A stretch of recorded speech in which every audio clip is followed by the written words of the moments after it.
साहब, कोरोना संक्रमण के साथ साथ लोगों को ब्लैक फंगस की भी शिकायत मिल रही है। बात करें गाजियाबाद में वर्तमान में आपके यहाँ भी कुछ ब्लैक फंगस के मामले आए हैं और जिसमें कि आज एक ब्लैक फंगस से एक मरीज की मौत भी हुई है। थोड़ा सा जी। बता पाएंगे किस प्रकार से ब्लैक फंगस होता है, कैसे बचा जाए और इसके क्या लक्षण होते हैं? ये जो ब्लैक फंगस है इसको हमारी लैंग्वेज में म्यूकर माइकोसिस बोलते हैं। म्यूकर माइकोसिस एक तरह का अपॉर्चुनिस्टिक इन्फेक्शन है जो इम्यूनिटी कम होने वाले मरीजों में होता है।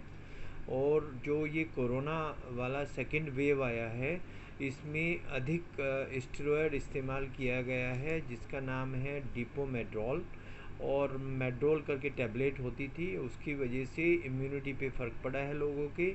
और जो डायबिटिक पेशेंट थे उनको इम्यूनिटी और ज़्यादा कम होने से उनका शुगर भी बढ़ा है। जितने भी मरीज़ मेरे पास अभी तक आए हैं सब पोस्ट कोरोना थे और सबको स्टेरॉयड दिया गया था। और उन सबको काला फंगस था जिनको शुगर था। अभी तक मेरे पास 25 मामले आ चुके हैं। 25 में से एक मरीज़ जिसका नाम राजा राम था, सिहानी का रहने वाला था, उसको मैंने ऑपरेट किया था। आगे आगे से आँख तक पहुंचा हुआ था फंगस और उसके ब्रेन तक गया हुआ था। उसमें इंजेक्शन एम्फोटेरेसिन आइडियली लगना चाहिए था जो उस मरीज़ को अवेलेबल नहीं हुआ और उसके कारण हमें उस मरीज़ को खोना पड़ा। ये बात है परसों की। अभी भी हमारे पास एम्फोटेरिसिन की सप्लाई नहीं है। हम उसकी जगह एक दूसरा एंटी फंगल है जिसको पोसाकोनेजोल बोलते हैं। पोसाकोनेजोल जो एंटी फंगल है वो स्टैटिक है, वो इरेडिकेट नहीं करता है, वो फंगस को रोकता है, वो मारता नहीं है। जो एम्फोटेरिसिन बी है वो फंगस को मारता है। तो इसके दो ही इलाज हैं, एक तो ऑपरेशन से फंगस को निकालना और दूसरा उसको इंजेक्शन के ज़रिए मारना।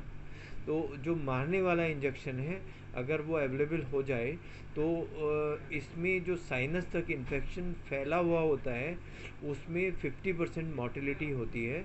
50% आदमी उसमें से खतरे में रहते हैं। जिनको आँख तक पहुंचता है उसमें 70% आदमी खतरे में रहते हैं और जिनको ब्रेन तक पहुंचता है उसमें 95 और उससे ज़्यादा परसेंट खतरे में होते हैं।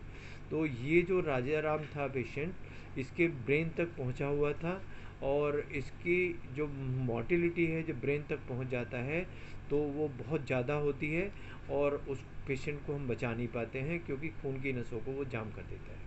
सर, शुरुआत किसमें कैसे होती है ब्लैक फंगस की कि जिस किस प्रकार से सिस्टम दिखाई देते हैं बॉडी के अंदर? इसमें अगर कोई भी पेशेंट डायबिटिक रहा है और उसको कोरोना हुआ है, उसको स्टेरॉयड लगे हैं, तो उसको ये अगर कोई सिम्टम नाक बंद का आता है, नाक के आसपास स्किन जो होती है वो सुन्न होने लगती है या उसका आँख से पानी आना शुरू हो जाता है, तो ये इनिशियल सिम्टम्स हैं।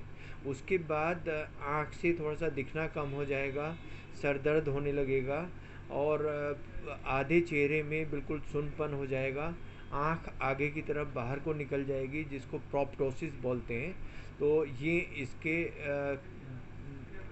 जो खतरनाक सिम्टम्स हैं वो हैं। और अगर वो किसी पेशेंट को काला फंगस दिमाग में जाता है तो उसको फिट्स आने लगते हैं और वो अनकॉन्शियस हो जाता है। सर, जो इंजेक्शन की आपने बात बताई तो उसके लिए आपने कभी इस संबंध जिला प्रशासन या प्रशासनिक अधिकारी को सरकार को अवगत कराया कि हमने हमारा एक कोविड ग्रुप है, उसमें पूरा एडमिनिस्ट्रेशन है और सब हॉस्पिटल के ओनर्स हैं। उस ग्रुप में मैं हर रोज़ अपने जितने मेरे फंगस के केस आते हैं और कितनी मेरी रिक्वायरमेंट है रेमडेसिविर की, मैं रोज़ अपडेट करता हूँ।